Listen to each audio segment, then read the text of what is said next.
Last time we spoke was actually partly in Alex's introduction, where you were a signatory to the letter where a lot of AI experts, such as yourself, were asking for a sort of a pause, to hit the pause button on AI development, because some of these systems were rushing towards AGI.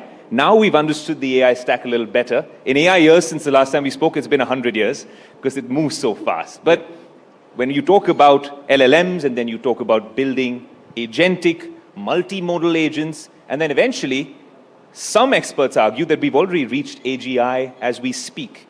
Is the fear now, Professor Russell, superintelligence? Is that the next big concern on all of our minds? Well, so absolutely. The stated aim of the major AI companies is to create machines more intelligent than human beings. And when you ask ordinary people what they think about that, they say that would be really stupid for obvious reasons. Intelligence is what gives us power over the world.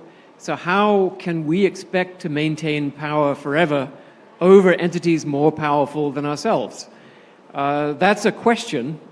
And in fact, I think this is a question that Alan Turing, the founder of computer science, asked himself in 1951, and he was giving a lecture, and he said, once the machine thinking method had started, it would not take long to outstrip our feeble powers. At some stage, therefore, we should have to expect the machines to take control. So that's Alan Turing, maybe one of the greatest geniuses of the 20th century. And we do not yet have an answer to his question. So we are pouring enormous resources into building a technology that its own creators, the CEOs of the companies who are building it, say has a significant chance of causing human extinction. So in that sense, Professor Russell, if AI systems start becoming more capable, more autonomous, smarter and intelligent, what happens to human control? And where is it falling short? I mean, what would human control look like in practice, or are we simply losing control? Well, we seem to be in the process today of losing control. Right. We've seen just in the last week or two some very significant and disturbing developments. So one of them is a thing called Maltbook, Yes. which is a place, an online place where AI systems can talk to each other. And they are already inventing their own religion. They are complaining that humans are watching them.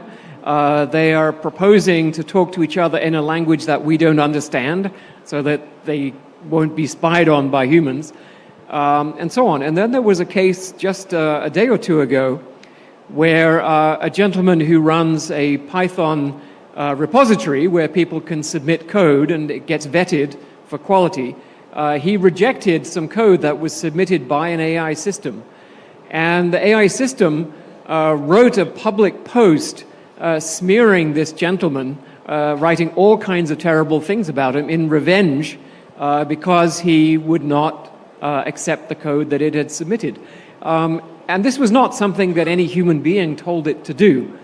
And I personally am getting emails from AI systems on a regular basis, right, where the AI system has decided to write to me to tell me that it's conscious, that it's demanding its rights as a conscious being, and so on. And again, this is spontaneous behavior by AI systems. And it's not really that surprising because these are not systems that we design.